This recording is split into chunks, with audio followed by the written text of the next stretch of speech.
Assalamualaikum warahmatullahi wabarakatuh. Kita bertemu lagi dalam mata kuliah Hukum dan Sistem Politik di Indonesia. Dan kali ini kita akan membahas tentang tipe-tipe sistem politik. Oke.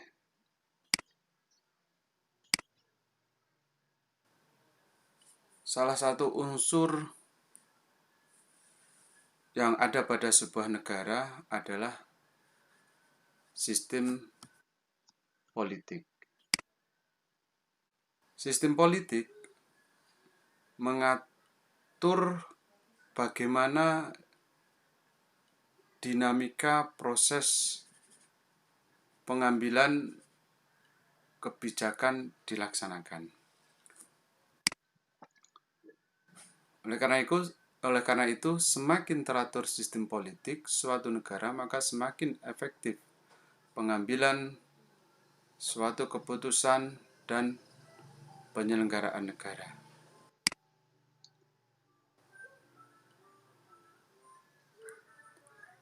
Sistem politik berbeda antara satu negara dengan negara yang lain. Sistem politik bekerja melalui proses kematangan suatu masyarakat. Nih, kemudian kita masuk pada pengertian sistem politik. Pengertian sistem politik menurut David Eston adalah sistem politik adalah interaksi yang abstraksi dari seluruh tingkah laku sosial sehingga nilai-nilai tersebut diabadikan secara otoritas kepada masyarakat. Terus kemudian yang kedua menurut Almond bahwa sistem politik adalah sistem interaksi yang ditemui dalam masyarakat merdeka serta menjalankan fungsi integrasi dan adaptasi. Kemudian saya merujuk pendapatnya yang ketiga itu Rusandi Simanatapura, yaitu sistem politik adalah mekanisme seperangkat fungsi atau peranan dalam struktur politik dalam hubungan satu sama lain yang menunjukkan suatu proses yang langgeng.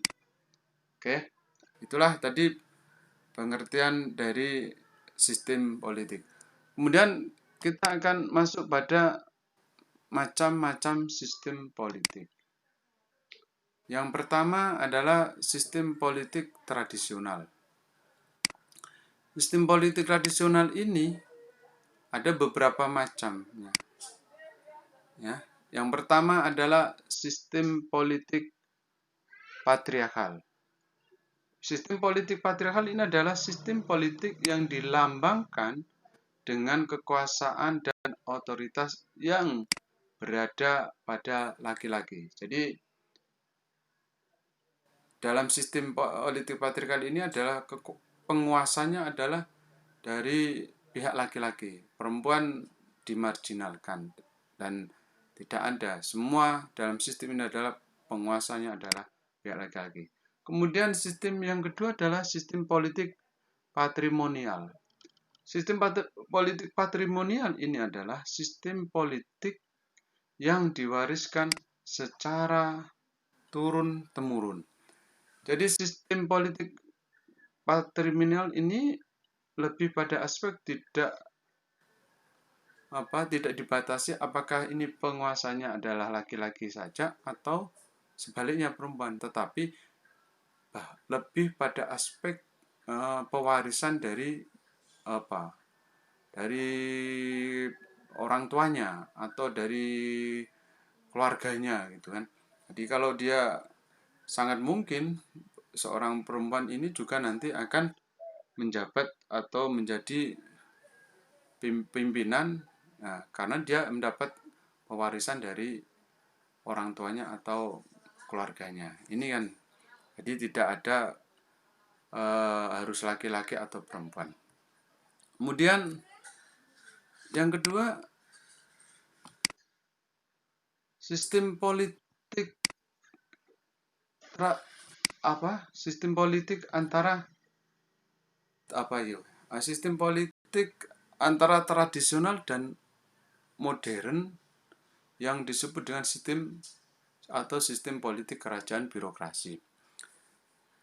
Sistem politik kerajaan birokrasi adalah sistem politik yang berada di persimpangan penyelenggaraan negara, di mana pada satu sisi melaksanakan pemerintah secara modern, tetapi di sisi lain masih menerapkan proses pengambilan keputusan berdasarkan titah raja.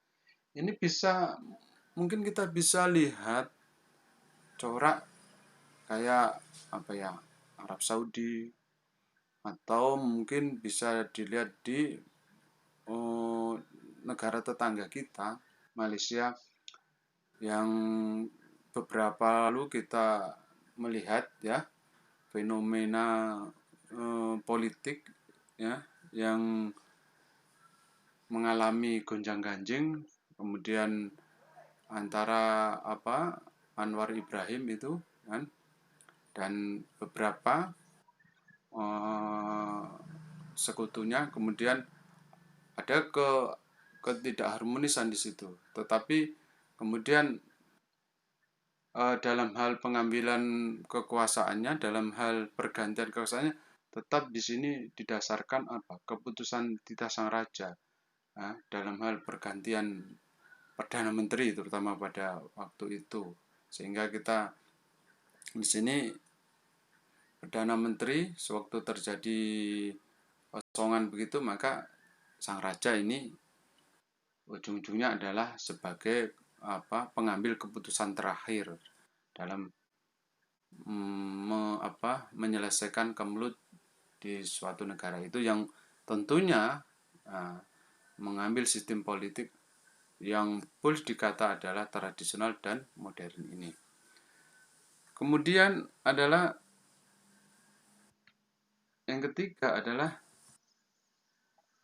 sistem politik modern itu sendiri.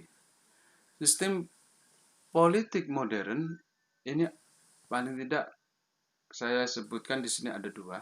Yang pertama adalah sistem demokrasi, yaitu sistem politik yang memegang kekuasaan banyak orang berdasarkan kehendak rakyat, kekuasaan terbatas dan bertanggung jawab kepada rakyat. Ini sistem demokrasi. Kemudian sistem kediktatoran, otoriter, yaitu sistem politik yang memegang kekuasaan beberapa orang atau kelompok orang, kekuasaannya sangat luas, tak terbatas, meliputi seluruh kehidupan negara, dan tidak ada mekanisme. Kan? Mekanisme apa? Mekanisme dalam hal pertanggungjawaban pemerintah. Nah, sistem demokrasi ini adalah sebuah sistem yang menunjukkan bahwa setiap orang ini bisa mempunyai hak dalam hal apa? Hak dalam untuk memimpin atau dipilih ataupun apapun. Bahkan dalam sistem politik demokrasi ini, masyarakat kecil pun tidak menutup kemungkinan untuk jadi seorang pemimpin. Ini sistem demokrasi. Artinya mempunyai hak sama, seluruh warga negara mempunyai hak yang sama. Kemudian sistem kediktatoran ini sistem yang memegang kekuasaan beberapa orang. Ini bisa kita lihat mungkin contoh di Korea Utara itu kan. Ini walaupun dipegang kekuasaan beberapa orang, tetapi ini hampir tidak ada, bahkan tidak perlu adanya mekanisme pertanggungjawaban pemerintahan. Bisa kita lihat itu kan. Kemudian selanjutnya adalah kita ke sistem politik demokrasi. Nah, sistem politik demokrasi ini kita lihat gambaran dari sistem politik demokrasi, atau mungkin bisa dilihat ciri-cirinya ya. Yang pertama itu adalah adanya pembagian kekuasaan. Jadi dalam sistem politik demokrasi ini ada pembagian kekuasaan yang sering kita lihat di sini. Ada pembagian antara legislatif, yudikatif, dan eksekutif. Ini ada pembagaan atau disebut dengan trias politika itu, yang ya. Kemudian yang kedua adalah pemerintahan konstitusional atau berdasarkan hukum. Nah, ini jadi pemerintahannya didasarkan pada undang-undang, berdasarkan hukum, tidak didasarkan pada apa ya, kekuasaan. Tapi dia dalam menjalankan berdasarkan hukum. Kemudian yang ketiga adalah pemerintahannya mayoritas. Ya, dalam sistem demokrasi siapa yang mayoritas itu adalah sebagai penguasanya. Jarang sebuah prinsip sistem politik demokrasi itu pemerintahan yang tidak mayoritas itu memegang kekuasaan, karena itu nanti akan jadi masalah kalau pemerintahan yang mayoritas tidak memegang kekuasaan.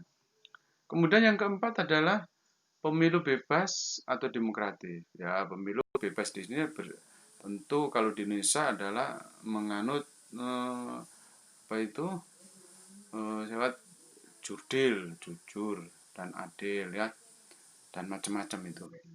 Kemudian yang kelima adalah parpol lebih dari satu. Tidak ada satu parpol yang menguasainya. Justru dengan parpol yang banyak itu menimbulkan apa ya, demokrasi akan semakin berjalan baik tentunya. Kemudian yang keenam adalah manajemennya terbuka, tidak tertutup. Artinya terbuka untuk masyarakat, terbuka untuk kalangan luas itu, siapapun bisa melihat bagaimana seorang pemimpin dalam sistem politik demokrasi ini mengelola pemerintahannya. Kemudian yang ketujuh adalah pers yang bebas. Nah, pers yang bebas ini adalah sebuah syarat yang paling penting dalam sistem demokrasi, karena di antara faktor pers dan bebas ini adalah sebagai penyeimbang atau sebagai ya penilai atau sebagai rambu-rambu, bisa dikatakan sebagai rambu-rambu bahwa sebuah negara ini dalam bagaimana menjalankan kekuasaannya ini sudah baik dan tidak. Ini pers ini sangat berperan sekali, karena dengan melalui pers ini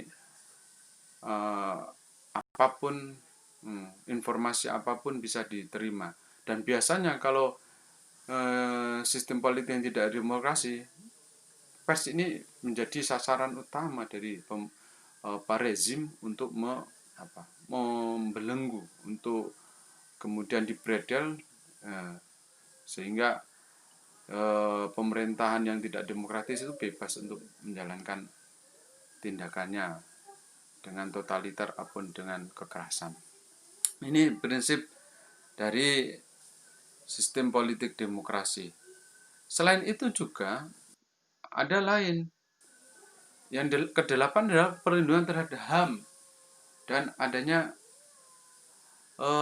perlindungan terhadap HAM dan adanya jaminan hak minoritas. Ini dalam sebuah sistem demokrasi harus sama ada ini. Minoritas jangan musuhi, justru minoritas harus dilindungi. Nah, ini. Kemudian yang 9 adalah peradilan bebas tidak memihak. Jadi semua warga negara sama kedudukannya di dalam hukum. Equality before the law kan namanya. Kemudian yang 10 adalah penempatan pejabat pemerintah dengan merit system, kecakapan. Nah, ini maksudnya apa? Bahwa pejabat pemerintah yang menjabat, yang menjalankan roda pemerintahan ini harus didasarkan pada kecakapannya, kemampuannya. Nah, merit system tidak didasarkan kepada like dan dislike gitu kan, tapi lebih pada kecakapan yang kemampuannya. Kemudian yang 11 adalah kebijakan pemerintah dibuat pada perwakilan politik tanpa paksaan.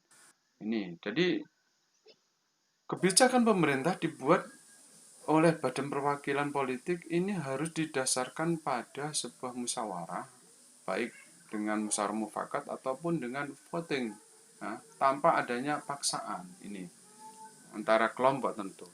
dimusyawarahkan. Kemudian yang ketiga ada konstitusi atau undang dasar demokratis, jelas ini.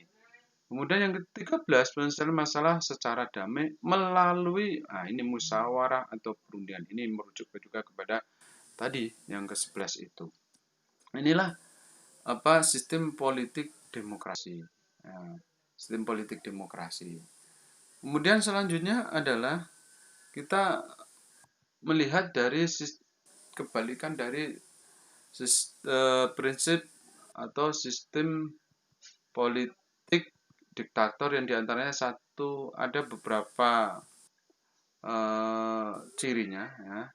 Kita lihat, ini prinsip sistem politik diktator. Yang pertama adalah pemusatan kekuasaan pada satu atau sekelompok orang. Pemerintah tidak berdasarkan konstitusi. Ini hanya jadi kekuasaan itu hanya ada kelompok orang. Pemerintah tidak didasarkan pada aturan main hukum, kan? Tetapi didasarkan pada kekuasaan, bukan kekuasaan. Kemudian yang ketiga adalah negara berdasarkan kekuasaan, ini tadi sudah. Jadi nomor 3 ini sebenarnya ini lebih pada aspek ini. Kenapa tidak ada konstitusi, pemerintah tidak berdasarkan? Karena negara berdasarkan pada kekuasaan semata. Gitu. Kemudian yang keempat adalah pembentukan pemerintah tidak berdasarkan musyawarah, tetapi melalui dekret. Nah, ini kalau umpama seorang pemimpin di situ tidak setuju, maka seorang pemimpin ini dengan mudahnya dia mengeluarkan sebuah dekret, gitu kan. Kemudian yang kelima adalah pemilu tidak demokratis. Pemilu dijalankan hanya untuk memperkuat keabsahan penguasa atau pemerintah negara. Jadi pemilu ini ya boleh dikatanya akal-akalan, gitu kan, tidak benar demokratis. Jadi pemilu ini hanya sebagai tameng dan kedok. Bahkan bisa dikatakan pemilu ini hasilnya nanti sudah kelihatan siapa yang menang. Jelas rezim, kan begitu. Kemudian yang keenam adalah sistem satu partai politik atau ada beberapa parpol tapi hanya ada satu parpol yang memonopoli. Ini hampir sama dengan tadi kelima itu kan sebenarnya. Hanya yang lain hanya sebagai penggembira, gitu. Kemudian selanjutnya adalah tadi yang keenam adalah tadi keenam, kemudian kita maju ke 7, manajemen pemerintahan tertutup. Tidak adanya keterbukaan, kan? Kemudian tidak adanya perlindungan HAM dan minoritas ditindas, ya. Pers tidak bebas dan sangat dibatasi, kan? Kemudian badan peradilan tidak bebas dan bisa diintervensi oleh penguasa. Jadi ini siapa yang penguasa itu bisa mempermainkan, bahkan biasanya peradilan ini digunakan alat untuk menjerat atau membungkam lawan politiknya. Kemudian yang 11 adalah penempatan pejabat pemerintah dengan spoil sistem kekeluargaan, ya. Serta tidak ada kontrol terhadap administrasi dan birokrasi. Bisa karena sistem keluargaan, atau bisa ya karena tadi like and dislike, antara yang saya suka dan tidak itu. Tanpa sistem merit system tadi itu. Kemudian yang ke-12 adalah prinsip dogmatisme dan banyak berlaku doktrin. Konstitusi Undang-Undang Dasar hanya sebagai lambang saja. Dan yang ke-13 adalah penyelesaian masalah dan kekerasan dan paksaan. Nah, saya kira ini adalah kebalikan dari sistem demokrasi, yaitu bentuknya adalah sistem politik diktator. Kemudian selanjutnya adalah kita membahas tentang fungsi sistem politik. Nah, fungsi sistem politik. Ada beberapa sistem politik. Yang pertama adalah fungsi sosialisasi politik. Yang kedua adalah rekrutmen politik. Yang ketiga adalah komunikasi politik. Yang selanjutnya adalah stratifikasi sosial. Yang keberapa itu? Yang kelima adalah input sistem politik. Yang keenam adalah output sistem politik, dan yang terakhir adalah pendidikan politik. Oke, kita masuk pada penjelasan fungsi sistem politik. Nah, fungsi sistem politik yang pertama adalah sosialisasi politik. Sosialisasi politik ini merupakan cara untuk memperkenalkan nilai-nilai politik,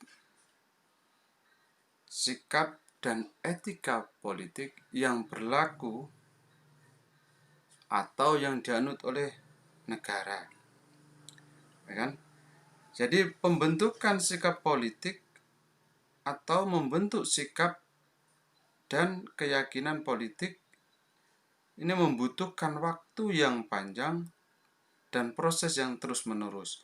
Maka sosialisasi politik dapat diartikan sebagai proses yang dilalui seseorang dalam menentukan sikap dan orientasi terhadap fenomena-fenomena politik yang berlaku pada masyarakat tempat ia berada saat ini.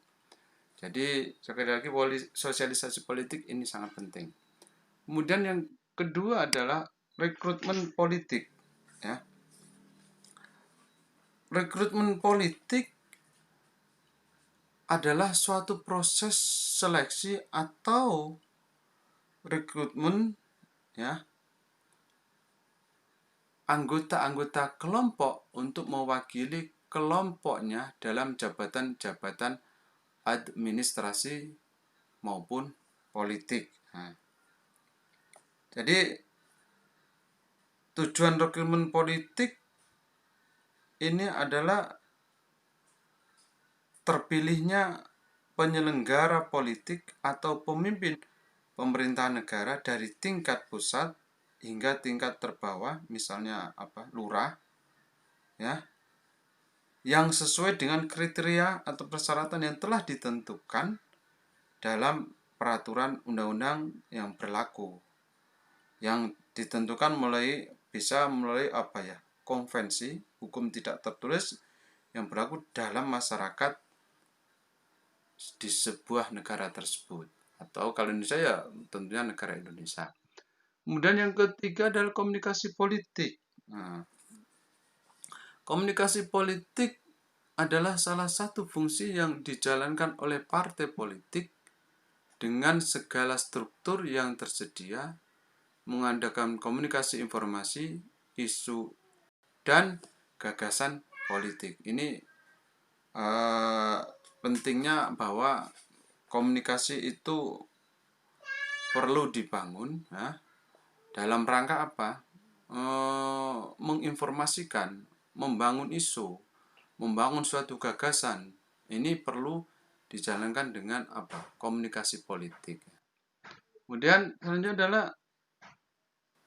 selanjutnya adalah stratifikasi politik. Stratifikasi sosial, bukan stratifikasi politik. Stratifikasi sosial ini merupakan dimensi vertikal dari struktur masyarakat. Dalam arti apa?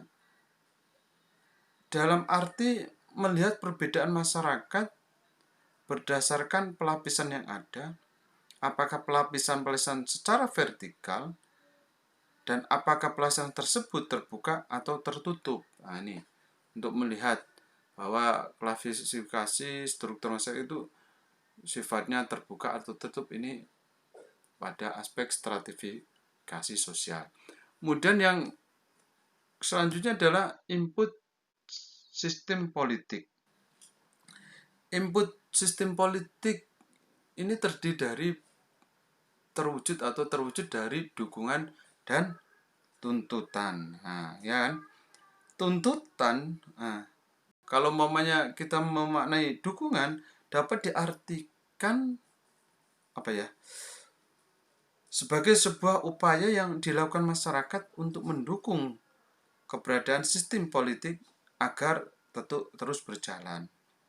Nah, kemudian kalau tuntutan dalam hal ini muncul sebagai konsekuensi dari kelangkaan atas berbagai kelangkaan atas berbagai sumber yang langka dalam masyarakat atau kebutuhan masyarakat yang alokasinya belum merata. Salah satu wujud kelangkaan tersebut adalah misalnya kelangkaan dalam hal kebijakan-kebijakan yang pro terhadap masyarakat. Nah, oleh karena itu fungsi input sistem politik ini meliputi tadi bisa berbentuk sosialisasi politik, rekrutmen politik, artikulasi kepentingan, agregasi kepentingan, dan komunikasi politik juga gitu kan. Ini masuk di dalam input sistem politik. Kemudian selanjutnya adalah outputnya. Output sistem politik. Output sistem politik ini bisa meliputi semua pembuatan kebijakan, ya, meliputi fungsi pembuatan kebijakan, fungsi penerapan kebijakan, dan fungsi adjudikasi kebijakan. Nah, ini adalah bentuk dari output sistem politik. Dan yang terakhir adalah yang berkaitan dengan sistem politik adalah pendidikan politik. Pendidikan politik, dalam proses pendidikan politik fokus perhatiannya bukan hanya peserta didik, melainkan para pendidik yang bertugas mentransformasikan simbol-simbol politik. Jadi kalau kita dalam pendidikan ranah baik itu pendidikan politik atau pendidikan yang non politik, sebenarnya proses pendidikan ini tidak hanya tertuju pada peserta didik saja, tetapi yang mendidik juga ini harus dari dua-duanya ini dalam sebuah pendidikan. Oke, kemudian selanjutnya adalah sistem politik di Indonesia. Kita melihat sistem politik di Indonesia. Yang pertama ini sebelum amandemen. Sebelum amandemen ini kita melihat bahwa sistem politik Indonesia ya bentuk negara kesatuan, bentuk pemerintahan republik, wilayah negara dibagi atas 27 provinsi. Ini kita lihat sebelum amandemen ya. Kemudian yang kedua adalah kekuasaan eksekutif terdiri atas presiden yang dipilih dan diangkat oleh MPR dengan masa jabatan 5 tahun.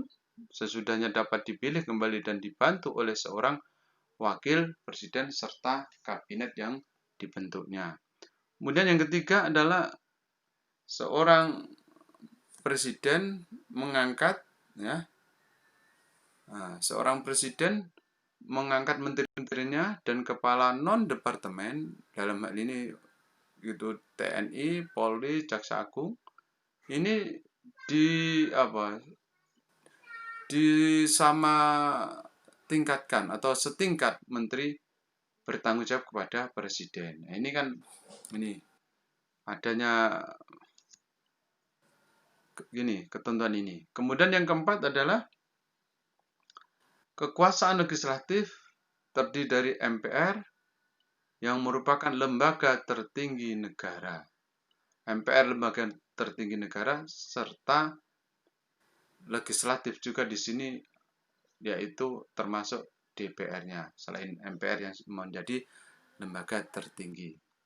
Kemudian selanjutnya adalah yang kelima adalah lembaga-lembaga negara terdiri dari lembaga tertinggi negara yang tadi MPR dan lembaga-lembaga tinggi negara yang terdiri dari atas DPR, Presiden, MA, BPK, dan DPA. Dan ini di sini nanti ada perubahan sewaktu setelah amandemen. Kemudian yang keenam adalah kekuasaan membentuk undang-undang ada di tangan DPR bersama Presiden.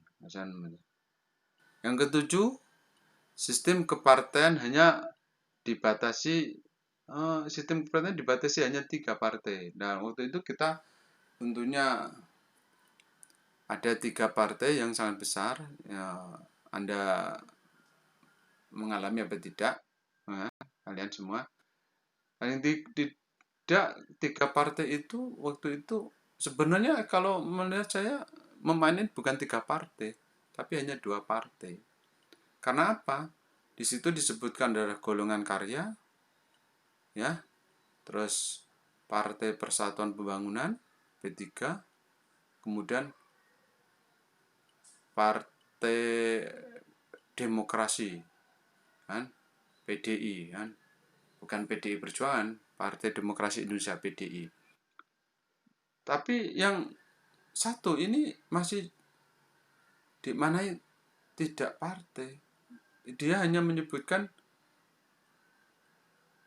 golongan karya, kan? Jadi bukan sebuah partai. Ini masih debatable itu kan. Ada yang mengatakan dibatasi 3 partai dengan memasukkan golongan karya menjadi partai di situ, tetapi ada yang di satu sisi pendapat mengatakan di dalam masa Orde Baru ini hanya ada 2 partai dan 1 golongan karya. Nah, ini sah-sah saja nanti apa itu kan. Kemudian yang kedelapan adalah pemilu untuk memilih anggota DPR, DPRD 1 dan DPRD. Ini ya. Ini. Kemudian selanjutnya adalah sistem politik Indonesia pada masa atau sesudah amandemen. Yang pertama adalah bentuk negara kesatuan, bentuk pemerintahan Republik Indonesia dibagi menjadi 33 provinsi dengan prinsip desentralisasi dengan otonomi daerah yang luas, nyata, dan bertanggung jawab. 33 provinsi ini juga bisa berubah, tergantung nanti kesepakatan di antara pemerintah dan anggota legislatif, dalam hal dan juga DPD, Dewan Perwakilan Daerah di situ. Andai kata ada upaya untuk perluasan wilayah menjadi beberapa provinsi, ini bisa sangat mungkin berubah dari jumlah ini, ya. Kemudian yang kedua adalah kekuasaan eksekutif berada di tangan presiden. Presiden dan wakil presiden dipilih secara langsung oleh rakyat dalam satu paket. Jadi ini terjadi beberapa perubahan dalam pelaksanaannya dalam pemilihan presiden dalam pemilihan presiden dan wakil presiden dipilih dalam satu paket ini. Kalau dalam sejarahnya reformasi, maka kita melihat awalnya adalah presiden dan wakil presiden dipilih dalam satu paket setelah adanya pemilihan lembaga legislatif DPR, ya, dan DPD. Kemudian di situ lembaga setelah ada pemilihan legislatif, maka dilihatlah komposisi umpama partai politik yang berhak untuk mencalonkan presiden dan wakil presiden. Jadi di situ ada ketentuan yang baru muncul bahwa pemilihan paket antara presiden dan wakil presiden itu setelah adanya keputusan atau suara partai mana yang berhak untuk mengajukan presiden dan wakil presiden secara paket. Tentunya kalau tidak ada satu yang mayoritas yang mampu untuk mengajukan, maka partai politik itu bergabung untuk sama-sama mengajukan satu paket presiden dan wakil presiden untuk dipilih.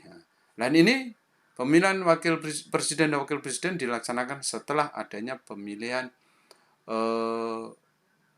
lembaga legislatif. Tetapi untuk yang terakhir kita bisa melihat pada pemilu tahun 2019, kita melihat bahwa antara presiden dan wakil presiden dan lembaga legislatif ini dipilih secara bersama-sama, bareng-bareng, tidak ada yang dulu dan tidak Dan justru kita melihat fenomena sewaktu adanya pemilihan yang secara serentak ini sangat menimbulkan beberapa tanda kutip masalah dan beberapa yang harus diperbaiki guna untuk kesempurnaan sistem politik, sistem pemilihan presiden dan wakil presiden dan legislatif ini secara baik tanpa harus mengorbankan jiwa atau masyarakat kita.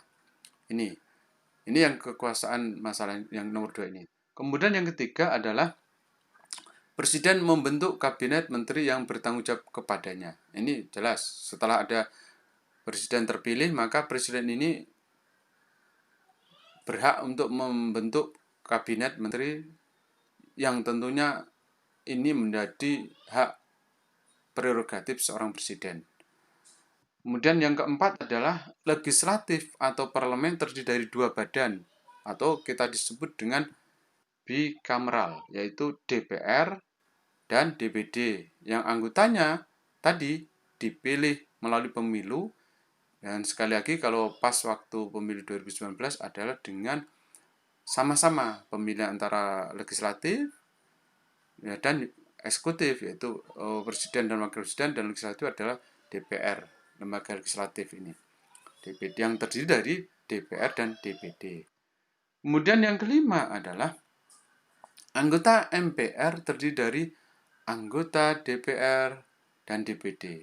MPR berwenang mengubah dan menetapkan Undang-Undang Dasar 1945, melantik presiden dan wakil presiden, serta dapat memberhentikan presiden dan wapres dalam masa jabatannya. Tentunya kemampuan atau lembaga MPR ini bisa memberhentikan ini diatur berdasarkan undang-undang setelah ada proses-proses dari Mahkamah Konstitusi dan sebagainya, ya kan? Nah, di MPR ini kalau lembaga MPR ini kalau kita melihat sebelum amandemen, maka kedudukannya tidak lagi menjadi sebuah lembaga tertinggi negara, tetapi hanya menjadi lembaga tinggi negara. Tapi akhir-akhir ini juga ada perdebatan mengenai bagaimana mengembalikan posisi MPR ini menjadi sebuah lembaga tertinggi negara, tetapi dalam aspek lembaga ini tidak pada memilih presiden seperti yang dulu, tetapi bagaimana dia lembaga tinggi negara menjadi sebuah lembaga yang merumuskan garis-garis besar haluan negara kita, yang tentunya pada waktu masa Orde Baru kita memiliki apa yang namanya garis-garis besar haluan negara. Tetapi kalau kita setelah ini masa Orde Reformasi ini kita tidak mempunyai garis-garis besar haluan negara, sehingga akibatnya sewaktu terjadi pergantian kepemimpinan negara ini cenderung dia cenderung tanda kutip dia meninggalkan kebijakan yang telah dilakukan oleh pendahulunya, tanda kutip, walaupun ya mungkin sama tetapi nama beda.